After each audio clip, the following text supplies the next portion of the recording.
તમારા ધંધાકીય સ્તર ઉપર અથવા તો તમારા રેસિડેન્સમાં ઈશાન દિશામાં વાસ્તુ દોષ હોય, અગ્નિ દિશામાં વાસ્તુ દોષ હોય, ઉત્તર દિશામાં વાસ્તુ દોષ હોય અને દક્ષિણ દિશામાં જ્યારે વાસ્તુ દોષ હોય અને વાયુ દિશામાં વાસ્તુ દોષ હોય તો તમારે એમ સમજી લેવાનું કે તમારું જીવન આર્થિક સંક્રમણ સાથે જ પસાર થાય અને હંમેશા તમને તકલીફ રહે. આપણે ઈશાન દિશામાં કયા કયા દોષ જે આર્થિક સાથે સંકળાય છે કે જે દોષના હિસાબે આપણે એમ સમજી લેવાય કે એ પરિવારમાં આર્થિક સંક્રમણ વધારે રહે, કેરિયર ડેવલપમેન્ટ ના થાય. ઈશાન દિશામાં જ્યારે ટોયલેટ બાથરૂમ હોય, ઈશાન દિશામાં કિચન હોય, ઈશાન દિશા કપાઈ ગયેલી હોય, ઈશાન દિશા સ્ટોર હોય,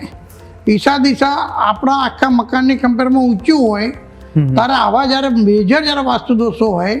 ત્યારે તમારે કેરિયર બનાવવામાં તકલીફ પડતી હોય છે, આર્થિક રીતે સંઘર્ષ રહેતો હોય છે. એ રીતે દરેકે દરેક દિશાની અંદર અલગ અલગ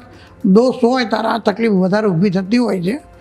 અગ્નિ દિશાની જ્યારે વાત કરીએ તો અગ્નિ દિશામાં પણ જો અંડરગ્રાઉન્ડ ટાંકી હોય, વોશિંગ એરિયા હોય, અગ્નિ દિશા કપાઈ ગયેલી કે વધી ગયેલી હોય,